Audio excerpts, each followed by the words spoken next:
ونؤمن به ونتوكل عليه ونعوذ بالله من شرور أنفسنا ومن سيئات أعمالنا من يهده الله فلا مضل له ومن يضلله فلا هادي له ونشهد أن لا إله إلا الله وأشهد أن محمدا عبد الله ورسوله الذي أرسله بالحق بشيرا ونذيرا وداعيا إلى الله بإذنه وسراجا منيرا فقد قال الله تبارك وتعالى في كلامه المجيد والفرقان الحميد সকলে মহব্বতে পড়ে আউযু বিল্লাহি মিনাশ শাইতানির রাজীম বিসমিল্লাহির রাহমানির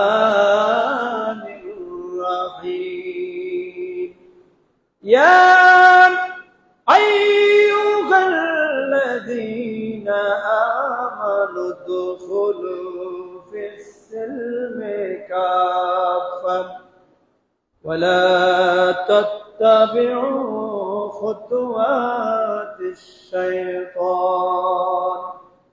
إنه لكم عدو مبين صدق الله المولى العظيم وصدق رسوله النبي الحبيب الكريم وأيضا قال النبي صلى الله عليه وسلم من قرأ القرآن فاستزهره فأهل حلاله وحرم حرامه أدخله الله الجنة وشفعه في حشرة من أهل بيته كلهم قد وجبت لهم النار رواه الترمذي أو كما قال عليه الصلاة والسلام وأيضا قال الله تعالى في شأن حبيبه ومحبوبه ومعشوقه تعظيما له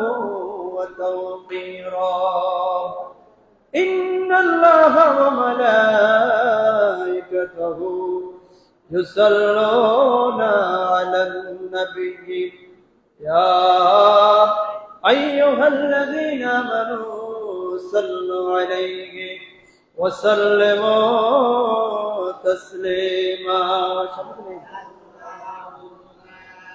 صل على سيدنا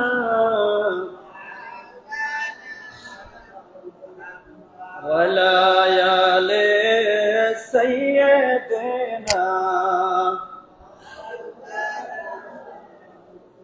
সকলে মায়ার সুরে মহব্বতের কণ্ঠে পড়ে আল্লাহুম্মা সাল্লি সাইয়্যিদিনা মাওলানা ওয়ালা আলি সাইয়্যিদিনা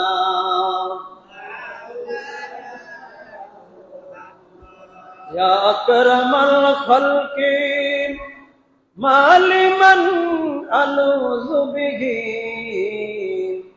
سواك عند هلول الحادث العمم اللهم سيدنا مولانا ولا آل سيدنا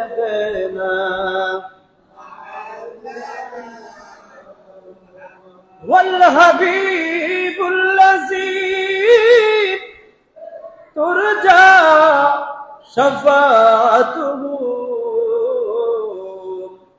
لكل هول من الأهوال مقتهم اللهم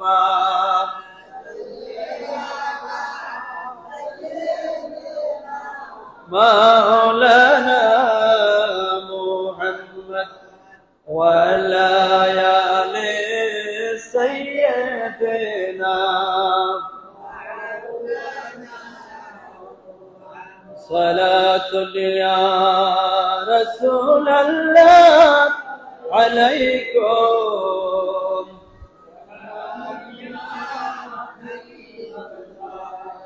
صلاة يا رسول الله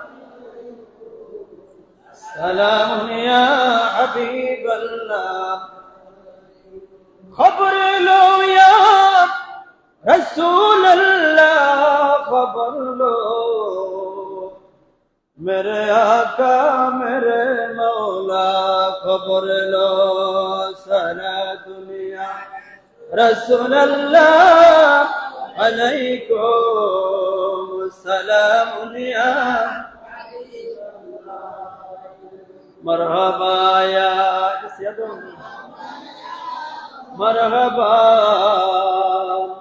رحمة للعالمين مرحبا صلاة يا رسول الله عليكم سلام يا حبيب الله الله يا مرحبا আমার নাহি আল্লাহ আমার প্রভু আমার নাহি আমার নবী মুহাম্মদ মোহব্বতে বলে আমার নবী মুহাম্মদ যার তারিফ জগৎময় আল্লাহ আমার প্রভু আমার নাহি বল আমার নবী মুহাম্মদ যার তারিফ জগৎময় আল্লাহ আমার প্রভু আমার নবী মুহাম্মদ যার তারিফ জগৎময়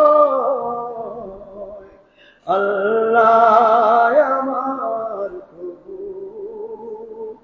আমার নাহি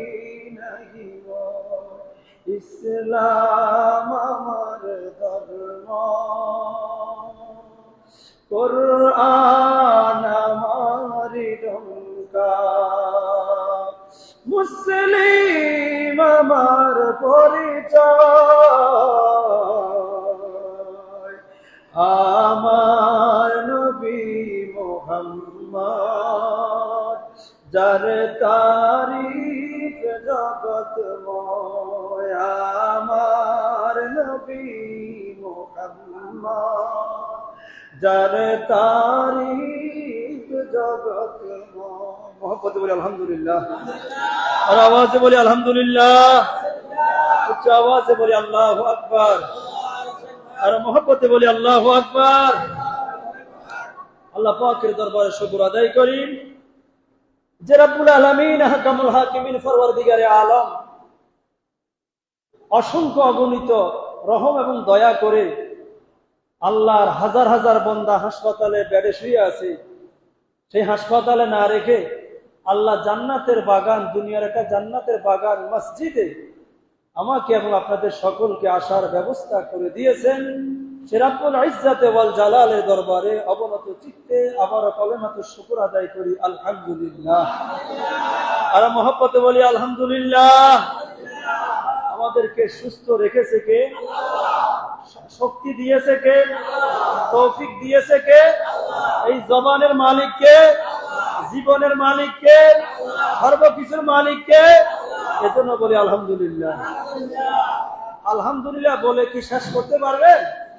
শেষ করা যাবে না। আল্লাহ আমাদেরকে এত দয়া করেছে, এত মেহেরবানি করেছে।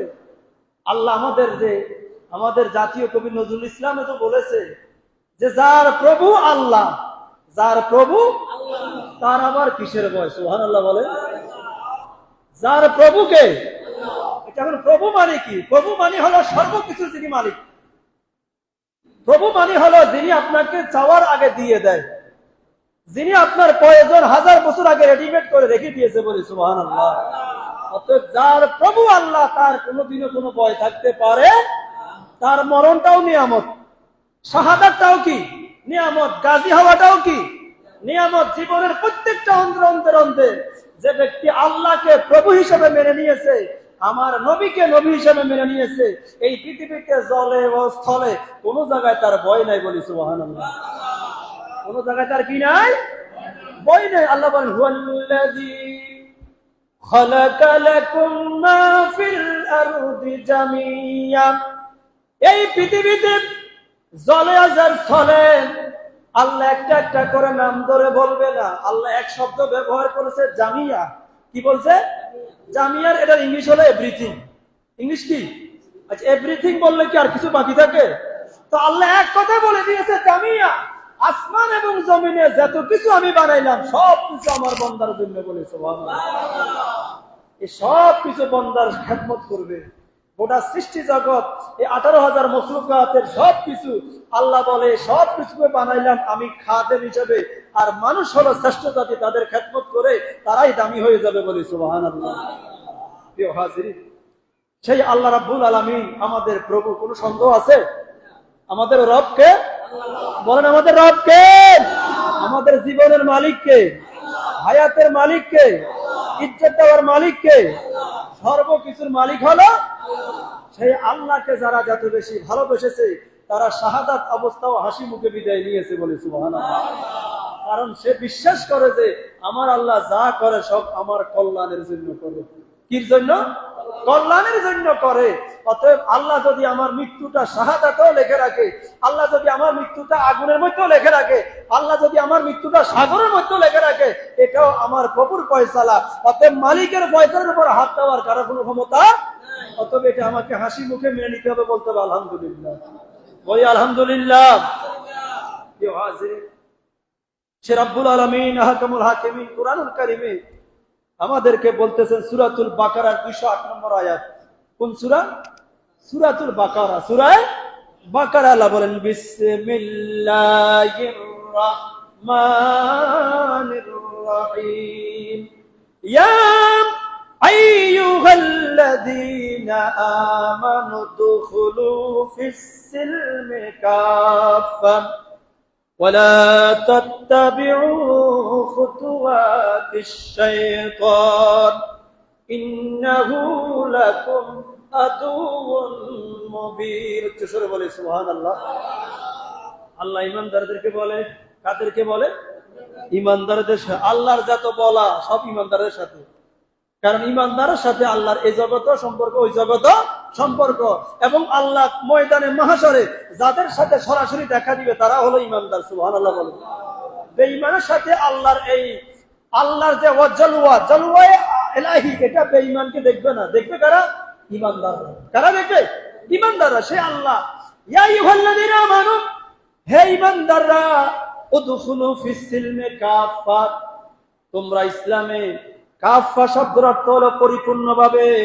হে ঈমানদাররা, তোমরা ইসলামে পরিপূর্ণভাবে প্রবেশ করো, বলে সুবহানাল্লাহ। আল্লাহ বলতেছে তোমরা ইসলামে পরিপূর্ণ প্রবেশ করো। কি করো? এখন পরিপূর্ণ বলার কারণটা কি? এটার পিছনে ব্যাখ্যা আছে। যদি ব্যাখ্যায় দেখেন আল্লাহ কেন পরিপূর্ণ বলল, কারণ আল্লাহ হলো আহকামুল হাকিমিন।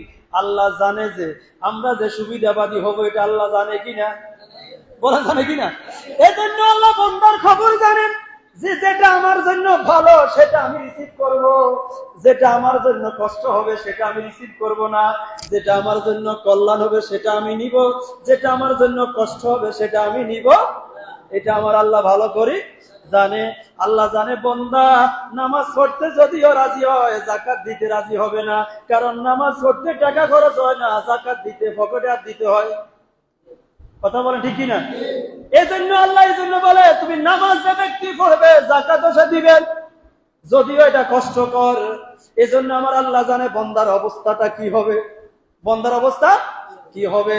এক ব্যক্তিকে এক হুজুর ওয়াজ করতেছে, কয় আপনারা কে কে আছেন যে ছেলে মেয়েকে বিবাহ করার ক্ষেত্রে যৌতুক দিবেন না নিবেন না, যৌতুক দিবেন না? একজনে হাত উঠেছে, কয় কি সমস্যা? কয় হুজুর ইনশাআল্লাহ আমি আগামী মাস থেকে আমার এটার উপর আমি আমল করতে পারবো। এই মাস থেকে সমস্যা কি? কয় না এই মাস থেকে পারবো না, এই মাসে আমার মেয়ের বিবাহ, আগামী মাসে ছেলের বিবাহ, এই জন্য আগামী মাস থেকে কি এটার উপর আমল করা। দেখেন এই যে আমাদের চিন্তাধারাটা কি। এখন আল্লাহ বলতেছে যে যেটা তোমার যদিও কোনো পয়সালা কষ্টকর হয় সেটাও তোমাকে কি করতে হবে, মেনে নিতে হবে কিনা। এখন এই জন্য আল্লাহ বলেন ইয়া আইয়ুহাল্লাযীনা আমানু উদখুলু ফিস সিলমে পরিপূর্ণ পরি, অর্ধেক ভিতরে অর্ধেক বাহিরে থাকা যাবে। যেমন এক টিচার, ম্যাথের টিচার আছে, যারা ম্যাথের টিচার হয় তারা কিন্তু সাধারণত একটু গরম হয়। ম্যাথ টিচার সাধারণত কি হয়, অনেক গরম হয়। আমি যেটা দেখছি আমার বয়সে তো কয়েকটা প্রতিষ্ঠানে গেছি, দিচ্ছি টিচার বেশি আউলাইয়া, এবং তারা প্রতিষ্ঠানে প্রধানের তেমন একটা কমন মানে না। আমি যত জায়গায় গেছি আর হয়তো ভালো থাকতে পারে, মানে ওরা প্রতিষ্ঠানের নীতিমালা এর মন মতে আসে, মন মতে। এখন এক টিচারের শিক্ষার্থী অঙ্ক করাইতেছে, কি করাইতেছে, অঙ্ক। এখন অঙ্ক করতে হলে মনোযোগ না দিলে কি অঙ্ক বুঝে আসবে? সবাই একটু খেয়াল, মনোযোগ না দিতে হবে কিনা? মনোযোগ না দিলে তো অঙ্ক কি হবে না, বুঝবে না। এখন টিচার তো চেষ্টা করতেছে অঙ্ক বোঝানোর জন্য, কিন্তু ছেলা যায়, দুষ্ট ছেলে তো সব ক্লাসে থাকে, থাকে কিনা? ছেলের মনোযোগ কোথায়? ছেলের মনোযোগ হইলো ওই যে আগের আমলে তো স্কুল মাদ্রাসাগুলো তো এত ডেভেলপ ছিল না, বেড়ার ঘর ছিল না, মাটির ঘর ছিল, বেড়ার ঘর ছিল। তো সেখানে সে দেখতেছে যে যে ক্লাসের কর্নারে একটা ইঁদুর, একটা কি ইঁদুর একবার গর্তে ঢুকতেছে, একবার বাইরেতেছে, তার মনোযোগ ওই দিকে। টিচার বলতেছে সবাইকে অঙ্কটা বুঝছো কিনা, সবার মাথা ঢুকছে কিনা, সবার মাথা অঙ্কটা। সে বলে স্যার এখনো পুরা ঢুকোনো, লেজ বাইরে আছে। কি রে লেজ, কি বলতেছে? ও স্যার এখনো লেজ কি আছে, তাহলে বুঝা গেছে কি সে স্যারের সাথে আসেনি। ঘটনা কি লেজ কি বাইরে, স্যার দেখতেছে না অন্তরটা এখনো পুরা ঢুকোনো। হায় আল্লাহ, কি অজব কথা। আমি আছি ক্লাসে আর আমার ছেলে কি করতেছে কুন্দুরের গর্তের ভিতরে। এরকম হলে কি অঙ্ক বুঝে আসবে?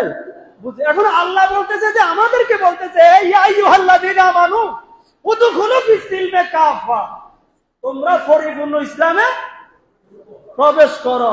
আমরা ওই রকম হলে হবে না, যেরকম ছাত্র যেরকম কুন্দুরের খেলা দেখতেছে এরকম ঢুকলে হবে, পরিপূর্ণ ঢুকতে হবে। যে নামাজ যে বিশ্বাস করবে, নামাজ যে পড়বে সে যাকাতও দিবে, নামাজ যে বলবে সে সত্য কথাও বলবে, নামাজ যে পড়বে সে হারাম থেকে অবশ্যই নিজেকে বর্জন করতে, যদিও তার কষ্ট হয়, যদিও তার কি হয়। প্রিয় হাজিরিন, এজন্য আল্লাহ বলেন ইয়া আইয়ুহাল্লাযীনা আমানু উদখুলু ফিস সিলমি কাফা, হে ঈমানদাররা তোমরা ইসলামে পরিপূর্ণ প্রবেশ করো। কারণ ইসলামে পরিপূর্ণ কেমন কেন প্রবেশ করব? ইন্নাদ-দীনা ইনদাল্লাহিল ইসলাম, আল্লাহর কাছে মনোনীত, গ্রহণযোগ্য, পছন্দনীয় জীবন ব্যবস্থার নাম হলো ইসলাম। বলে সুবহানাল্লাহ, আর আওয়াজে বলে সুবহানাল্লাহ। এখন আপনার জীবনের এই যে আমাদের পারিবারিক জীবন, সামাজিক জীবন, রাষ্ট্রীয় জীবন, জীবনের অনেকগুলা স্তর আছে কিনা? সেই শিশুকাল বলেন, যৌবনকাল বলেন, বার্ধক্যকাল বলেন, জীবনের যত রন্ধে রন্ধে যতগুলো স্তর আছে, সর্বস্তরে কি ইসলাম পালন করার সুযোগ আছে কিনা? বলেন আছে কিনা? মসজিদের ইমাম আর খতিব বলেন ওনার জন্য যে বিধান, এবং যে ব্যক্তি একজন রিক্সাওয়ালা তার জন্য ইসলামের একই বিধান। কথা বলতে আছে কিনা? শুধু দায়িত্বের কারণে উনি ইমাম হলো, ওনার জন্য যেরকম ৫ ওয়াক্ত নামাজ একজন প্রাপ্তবয়স্ক যে পজিশনে থাকুক না করে তার জন্য কয় ওয়াক্ত? কথা বলা ঠিকই না নাকি কম বেশ আছে? একই ভাবে দেখা যায় এই যে আপনি যেই পজিশনে আছেন, একজন মাস্টার যদি হন, আপনার জন্য ইসলামের অনুশাসন পালন করা যাবে। আপনি যদি একজন প্রফেসর হন, সেখানেও ইসলাম পালন করা যাবে। আপনি যদি একজন ইঞ্জিনিয়ার হন, সেখানেও ইসলাম পালন করা যাবে। আপনি যদি একজন ডাক্তার হন, সেখানেও ইসলাম পালন করা যাবে। আপনি যদি একজন পাইলট হন, সেখানেও ইসলাম পালন করা যাবে। আপনি যদি একজন কৃষক হন, সেখানেও ইসলাম পালন করা। জীবনের এমন কোন পেশা নাই, এমন কোন সেক্টর নাই যেখানে ইসলাম অকার্যকর, যেখানে ইসলাম পালন করা কষ্টকর, এমন কোন স্তর নাই। বোঝা যাচ্ছে যে ইসলাম হলো এমন একটা ধর্ম যেটা সর্ব জায়গায় গ্রহণযোগ্য, সর্ব জায়গায় মনোনীত, সর্ব জায়গায় প্রশংসনীয়। এটা যারা গ্রহণ করছে তারা দুনিয়া এবং আখিরাতে কামিয়াব হয়েছে বলে সুবহানাল্লাহ। আর আওয়াজে বলে সুবহানাল্লাহ। আজকে আমরা নিজের সুবিধা মতো ইসলাম পালন করি। কি মতো? সুবিধা মতো আমরা নিজেরা ইসলামকে সাজাই নিয়েছি। যেটা যদি আমার সুবিধা হইতেছে এটা গ্রহণ করলাম, এটা আমার জন্য কষ্ট হবে, এটা আমার জন্য অসুবিধা হবে, এটা করা যাবে না। কেমন যেমন একজন লোক ভূমি অফিসে চাকরি করে, কোথায়? ভূমি অফিসে। তখন আমার খুব ক্লোজ মানুষ, আমাকে খুব মায়া করে। হুজুর কোরবান তো আসতেছে, তো ঠিক আছে কোরবান তো কোরবান করবেন। কয় না হুজুর কোরবানটা করবো, যে কোরবানটা করবো বেতনের টাকা দিয়ে। কি দিয়ে? তারগুলো একটা মশলা টসলা এগুলো হিসেব কিতাব আছে এখানে। কি অবস্থা! মানে কোরবানটা করবে 20 টাকা দিয়ে, আর মশলা কিনবো অন্য টাকা দিয়ে। কারণ মশলা যদি আমার অসুবিধা নেই, কোরবানের গোশতটা হালাল হইতে দিব।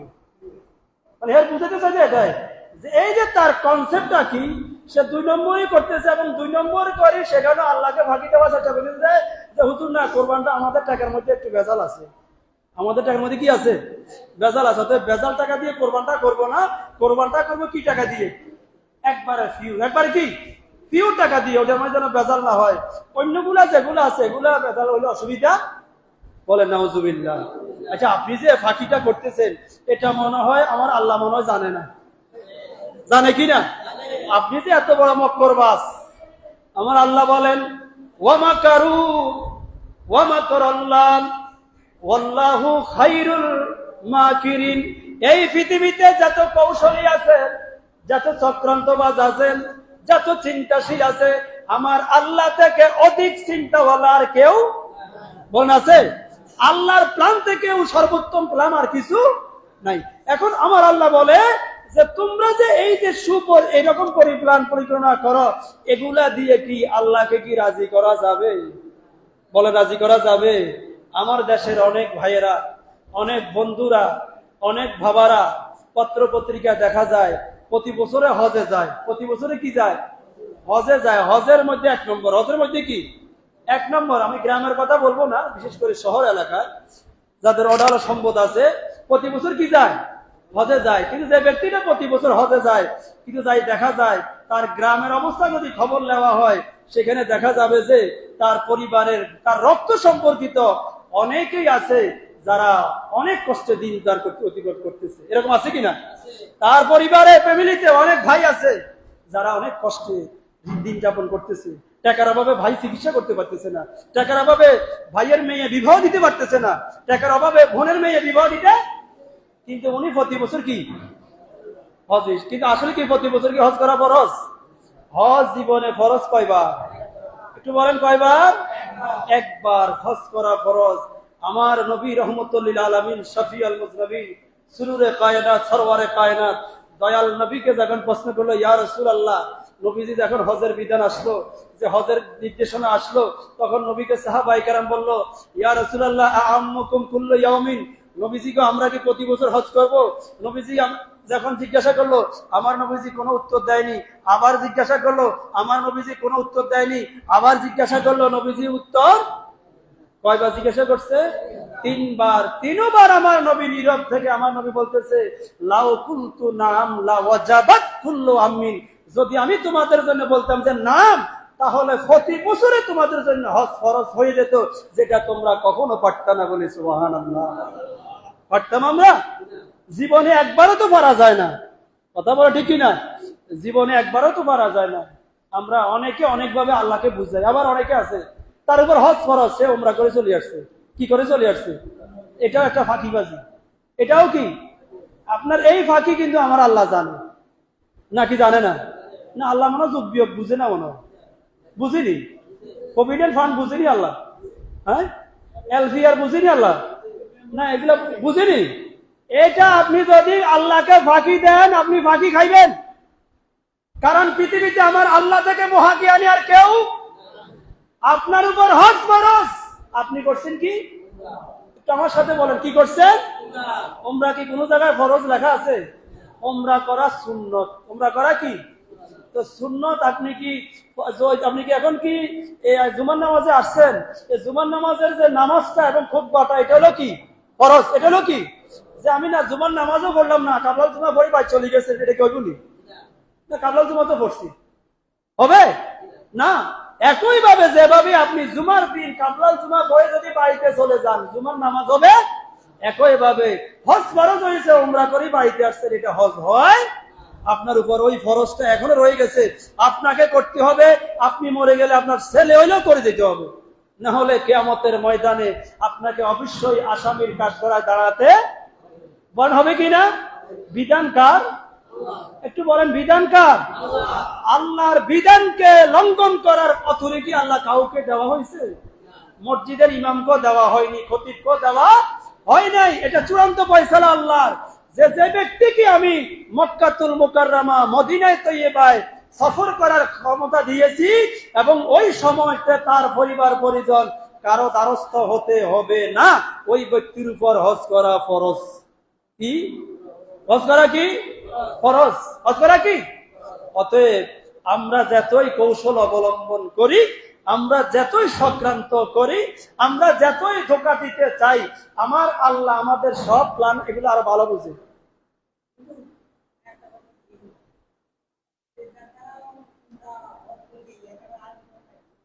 হাজি বলা যাবে, হাজি সমস্যা নেই। হাজি মানি হলো যিনি জিয়ারতকারী, হাজি বলা যায়। তবে কিন্তু মূলত হজ ফরজ করার জন্য যে ব্যক্তি কাবা, ঠিক আছে উনি সুন্দর একটা প্রশ্ন করছে, ধন্যবাদ। যে আমার বাবা একজন প্রশ্ন করেছে যে উমরা করি তাকে হাজি বলা যাবে কিনা। এটা হাজি শব্দের অর্থ কি বলেন? হাজি মানে হলো, হজ মানে ইচ্ছা করা। হজ মানে কি করা? ইচ্ছা করা, এরাদা করা। যিনি এরাদাকারী, যিনি কি কারী? যিনি এরাদাকারী, যিনি এহরামের কাপড় পরিধান করছে ওনাকে হাজি বলা যাবে। যিনি এহরামের কাপড় পরিধান করছে তা কি বলা যাবে? হাজি বলা যাবে। তবে এটা হচ্ছে যেটা ফরজ হজ সেটা হয়নি। কথা বুঝে আসছে? আপনার জন্য যে ব্যক্তি নামাজ পড়ে সে যে নামাজি পড়ে তাকে নামাজি বলা যাবে। সেটা যদি সুন্নত হোক এটা নামাজি, সুন্নত পড়লে হচ্ছে সুন্নত পড়ার পর ওনাকে কি নামাজি বলবেন? সে নামাজি। তবে কিন্তু যে ফরজ যেটা আছে সেটার জন্য হাজি বলা উদ্দেশ্য না। হাজি বললে যে আপনি হাজি হবেন এরকম কোনো ডাজ নট ম্যাটার, এটা কোনো বিষয় না। হাজি বলার ভিতরে কোনো স্যাটিসফাইও নাই এবং বলার ভিতরে কোনো সাকসিক্য কিছু নাই। মূল কথা হলো আমার হজ আল্লাহ কবুল করছে কিনা সেটা হলো বিষয়। কথা বলে ঠিক কিনা? আমার হাজিরাটা আল্লাহ কবুল করছে কিনা, আমার নবীর কদমে যে আমি সালাম দিলাম আমার সালাম আমার নবী রিসিভ করছে কিনা এটা হলো বিষয়, ওইটা বিষয় নয়। কথা বলে ঠিক কিনা? প্রিয় হাজিরিন, আমরা আল্লাহকে যতই রকম কৌশল অবলম্বন করি না কেন, আমার আল্লাহকে ফাঁকি দেওয়ার মতো যোগ্যতা পৃথিবীর কারো আছে? একটু বলেন আছে? আমার আল্লাহকে ফাঁকি দেওয়ার মতো ক্ষমতা কারো নাই। অতএব আমরা জীবনের প্রতিটা স্তরে ইসলামকে পালন করতে হবে। আপনি আপনার সন্তানকে আপনি ইসলামী শিক্ষা দিলেন না, কি শিক্ষা দিলেন না? শিক্ষা দিলেন কি? যে শিক্ষা অর্জন করলে দুনিয়া অর্জন করা যাবে। কি অর্জন করা যাবে? দুনিয়া। আপনি হলেন সবচেয়ে বড় অপরাধী। আপনি হলেন কি? সবচেয়ে বড় অপরাধী। ময়দানে মাহশরে সন্তান বলবে যে আমার আজকের খুতবায় হাদিসে এসেছে, নবীজি বলেন মান কারা আল কোরআন ফাস্তাজহারাহু ফাআহাল্লা হালালাহু ওয়া হারামা হারামাহু আদখালাহুল জান্নাহ ওয়া শাক্কাউ ফি আশরাতিন মিন আহলি বাইতি কুল্লুহুম ওয়াজাবাত লাহুমুন নার। উচ্চ স্বরে বলি সুবহানাল্লাহ। নবীজি বলেন যে সন্তান কোরআনে কারীম শিখলো, কি শিখলো? কোরআন শিখলো এবং হালাল এবং হারামকে ডিভাইড করে, হালাল এবং হারামকে তমিজ করে জীবন যাপন করলো, ওই হাফেজের জন্য, ওই আলেমের জন্য, এখানে হাফেজ বলেনি, ওই কারীর জন্য। মান কারা, ওই কোরআন তেলাওয়াতকারী, ওই কোরআনের ফাটকের জন্য, ওই ফাটক শুধু কোরআনে হাফেজ হলে হবে না, হাফেজের মধ্যে কোরআনের আমলও থাকতে। আমি কোরআনে হাফেজ, যে আমি 10 জন লোক জান্নাতে লই যাবে, এক নামাজে পড়লাম না, এই হাফেজকে জান্নাতে দিতে পারবো? হ্যাঁ, বহু হাফেজ আমি দেখছি জীবনে, যে রমজানের আগে মোটামুটি হাফেজ সাহেব, রমজানের আগে কি, ও রমজানের পরে আর হাফেজ সাহেব চিনা যায় না। কি রে অবস্থা, আবার 11 মাস ওরা ঠিকই চিনি, কি হয়েছিল 11 মাস ওরা না। নবীজি যেটা বলছে এখানে, মান কারা আল কোরআন, ওই কোরআনের ফাটক, যে ব্যক্তি কোরআন অর্জন করার পরে, কোরআনটা ধারণ করার পরে কোরআন অনুযায়ী আমল করছে, কোরআন অনুযায়ী। তো কোরআনে কি নামাজের কথা আসেনি? আসেনি? কয়বার আছে? 82 বার। কতবার? তো যিনি কোরআন হাফেজ করছে উনি কি বেনামাজি হইতে পারে? তাহলে বেনামাজি যদি হয়ে যায় তাহলে বুঝতে হবে তার মধ্যে কোরআনের আমল আছে নাকি নাই? নাই। অতএব যে ব্যক্তি কোরআন ভিতরে নেওয়ার পরে কোরআন অনুযায়ী আমল করলো না, কোরআন অনুযায়ী আমল করে, এখানে বলতে যদি সে আমল করে হালাল হারামকে ডিভাইড করে চলে, নবীজি বলে ওই কোরআনের ফাটক 10 জন ব্যক্তিকে জান্নাতে নিয়ে যাবে। কি রকম ব্যক্তি?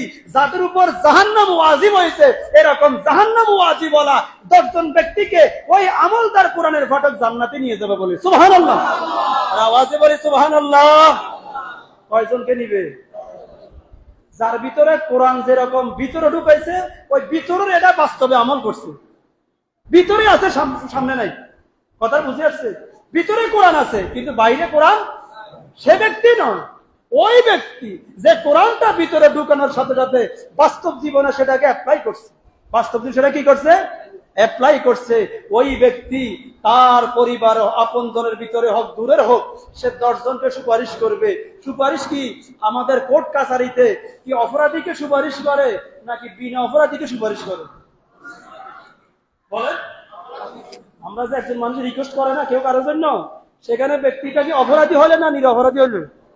তো নিরপরাধী তো তার সুপারিশের দরকার নাই, সে তো এমনি ভালো গেছে নাকি? তো যে কোনো জায়গায় কোর্ট কাছারিতে যে কোনো জায়গায় যে হাকিমের কাছে, জজের কাছে যে বিনয়ের সাথে যে উকিলটা কথা বলে, এজলাস করে, সেখানে অপরাধীকে বাঁচানোর জন্য তো চেষ্টা করে নাকি? অপরাধীর পক্ষে তো উকিলেরা লড়ে। তো আমার আল্লাহ বলে যে ব্যক্তি অপরাধী, সাজাপ্রাপ্ত আসামি, কি প্রাপ্ত? সাজাপ্রাপ্ত আসামি, সাজা মানে জাহান্নামী, তাই কি? জাহান্নামী, তার ওয়ারেন্ট হয়ে গেছে, আসামি হয়ে নিশ্চিত আসামি, সে জাহান্নামে চলে যাবে। এই সাজাপ্রাপ্ত একজন আসামিকে ওই কারিউল কোরআন, যার ভিতরে কোরআন আছে, বাহিরা কোরআন আছে, তার আফাদে মুস্তাক কোরআন দিয়ে সাজাই নিয়েছে, পরিবারকে সাজিয়েছে, সমাজকে সাজিয়েছে, তার যেটুকু ক্ষমতা আছে ক্ষমতা অনুযায়ী কোরআনকে প্রয়োগ করার চেষ্টা করেছে। নবী আমার আল্লাহ বলিয়ে দিয়েছে ওই ব্যক্তির ক্ষমতা কেমন?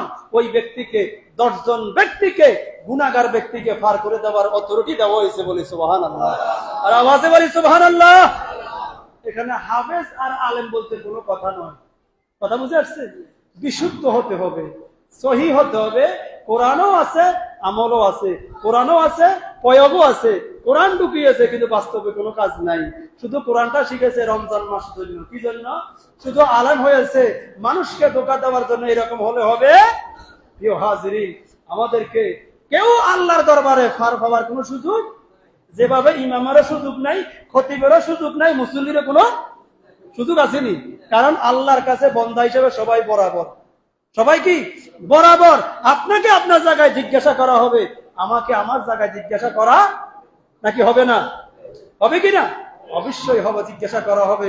অতএব যে অবস্থায় আছেন, আপনি যদি একজন শিক্ষক হন, আপনি আপনার দায়িত্ব পালন করতে হবে সঠিকভাবে। কেমন?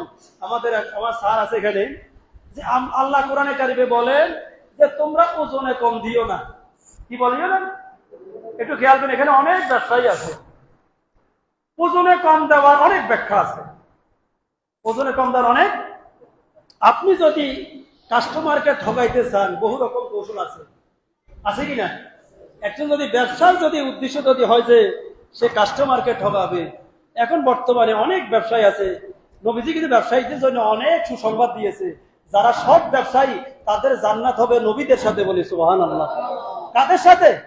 নবীদের সাথে। ওই রকম যারা যদি অসৎ ব্যবসায়ী হয়, তার কোনো উপায় নেই, তার কোনো কি নাই, তাকে কড়া দণ্ডা, তাকে হিসাব দিতে কড়া দণ্ডে। 1 জাররা পরিমাণ যদি আপনি ওজনে কম দেন, ময়দানে মাহাশরে আপনি এক জাররা পরিমাণের কারণে 7টা জমিন আপনার মাথার উপর দেওয়া হবে। কয়টা জমিন? বলি নাউজুবিল্লাহ। বলেন কয় নাউজুবিল্লাহ। 1 ইঞ্চি পরিমাণ যদি আপনি কম দেন। একইভাবে একজন শিক্ষক, আমরা একজন শিক্ষকও কিন্তু বাবা কি শিক্ষক হিসাবে যদি আমি আমার ছাত্রের হক নষ্ট করি, কার হক? যেমন আমার ঘন্টার টাইম হলো 40 মিনিট, আমি গেলাম 5 মিনিট পরে, আসলাম 5 মিনিট পর আগে, তাহলে গেছে ক মিনিট? তার আছে কত? এটাও আমি ওজনে কম দিছি। এটাও কি দেওয়া? ওজনে কম দেওয়া। কারণ সে আমার কাছে পাওনা 40 মিনিট, আমি দিছি তাকে কয় মিনিট? তাহলে কি এটাও তো আমার ওজনে কম দেওয়ার মতো নয়? অতএব কেউ ফাল পাওয়ার কোন রাস্তা নাই। আমাদের সবাইকে প্রত্যেকের অবস্থার উপরে আপনাকে প্রশ্ন করা হবে যে শুধু ওজন মানে শুধু ব্যবসা নয়, আপনি আপনার কর্মটা যদি সঠিকভাবে পালন না করেন এটাও এক ধরনের বেজালের মতো। কথা বলা ঠিক কিনা? প্রিয় হাজিরিন, আল্লাহ পাক আমাদের সকলকে হালাল এবং হারাম প্রত্যেকের যেটুকু দায়িত্বটা যেন আমরা পরিপূর্ণ পালন করতে পারি, আল্লাহ যেন আমাদেরকে তৌফিক দেয়। সকলে বলি আমিন, আর মহব্বতে বলি আমিন। এরপর আমি আয়াতের আরো অংশ বাকি রয়েছে। বিসমিল্লাহ। ওয়ালা তাত্তাবিউ খুতুওয়াতিশ শাইতান। হে ঈমানদাররা, তোমরা ইসলামে প্রবেশ করবা পরিপূর্ণভাবে, তবে তোমরা শয়তানের পদাঙ্ক অনুসরণ করবা না। কার অনুসরণ করবা না? বলেন কার অনুসরণ? শয়তানের অনুসরণ করা যাবে না। এরপরে আল্লাহ বলেন ইন্নাহু লাকুম আদুউন মুবিন। তোমরা জেনে রাখো শয়তান তোমাদের প্রকাশ্য দুশমন, শয়তান তোমাদের প্রকাশ্য শত্রু। শয়তান তোমাদের সামনে আছে, শয়তান তোমার পিছনে আছে, শয়তান তোমার ডানে আছে, শয়তান তোমার বামে আছে, শয়তান তোমার উপরে আছে, শয়তান তোমার নিচে আছে। এমন কোন দিক নাই শয়তান তোমাকে ধোঁকা দিবে না। অতএব তুমি কোন অবস্থায় শয়তানকে অনুসরণ করবা না।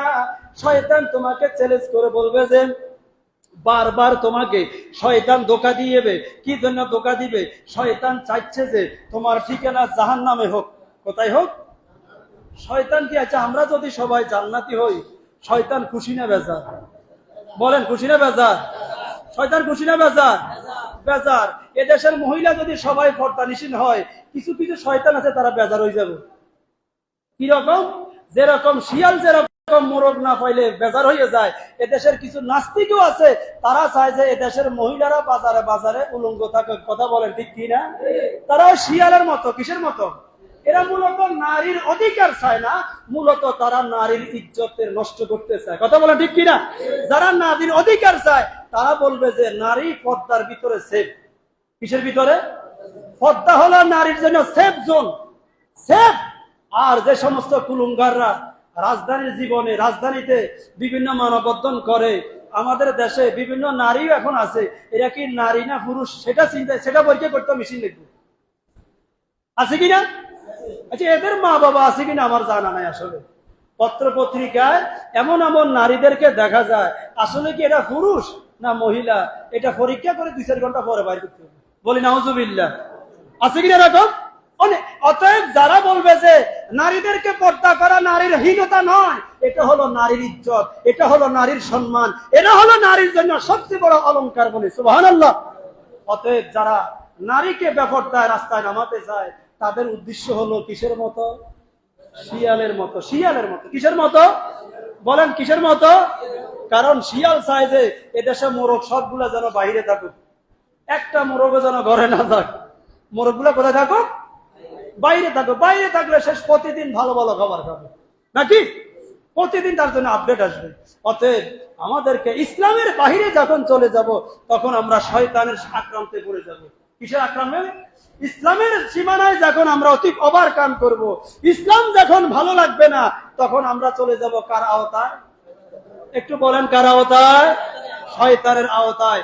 অতএব ইসলাম যতক্ষণ আপনি লালন পালন করবেন, আপনাকে আল্লাহ রাব্বুল আলামিন হাজারা বিপদ থেকে, হাজারা মুসিবত থেকে, হাজারা শয়তানের ধোঁকা থেকে আল্লাহ আপনাকে আমাকে হেফাজত করবে। বলেন সুবহানাল্লাহ।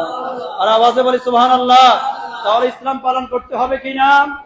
বলেন হবে কিনা? কারা কারা ইসলাম পালন করতে রাজি? একটু হাত তুলে দেখান। নারে তাকবীর, নারে তাকবীর, নারে রিসালাত। নারে রিসালাত, আহলে সুন্নাত ওয়াল জামাত। বলি আলহামদুলিল্লাহ। ইসলাম যারা অনুকরণ করবে তাদের ভিতরে গরিমা থাকবে না, তাদের ভিতরে সমালোচনা থাকবে না, তাদের ভিতরে আমিত্ব থাকবে না। কি থাকবে না? অতএব আপনি আপনার জীবনটাকে মডেল করে যান, আপনার জীবনটাকে আদর্শ করে যান, যেন আপনার ইন্তেকালের পরে প্রত্যেকটা মানুষ বলতে পারে যে আমার চাচা, আমার জ্যাঠা 1 নম্বর নামাজি ছিল, যার জীবনে মানুষের গীবত করেনি, যার জীবনে কোনো আলেমের সমালোচনা করেনি। আমাদের এমনও মুসল্লি আছে যারা আলেমেরও সমালোচনা করে কিনা? না, এই এলাকা নাই মনে হয়, আছে কিনা? আপনি যার পিছনে একটা, আজকে তো অপারেশন বেশি দিতেছে, কথা খেয়াল করেন। কারণ এমনও মুসল্লি আছে যে নিজে নামাজ পিছনে নামাজ পড়ে, পিছনে যায় তার বদনামও। এটা কি 1 নম্বর না 2 নম্বর? এটা 1 নম্বর মুসল্লি হতে পারে।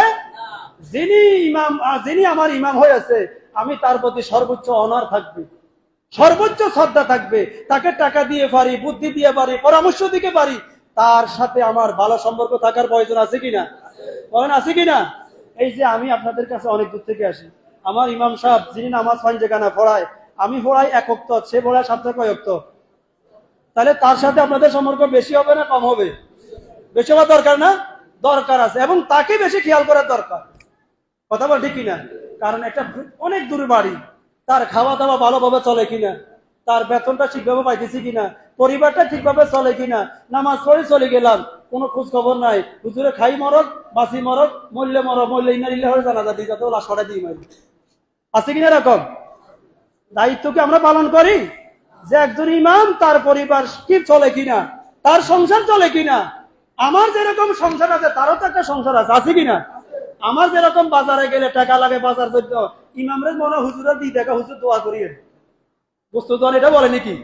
মাছ দোকানে বলে, বলেনি এরকম যে হুজুরের জন্য দেখো 5 টাকা কম নিবে, আর কিন্তু একবারে কি ফ্রি দেওয়া যাবে?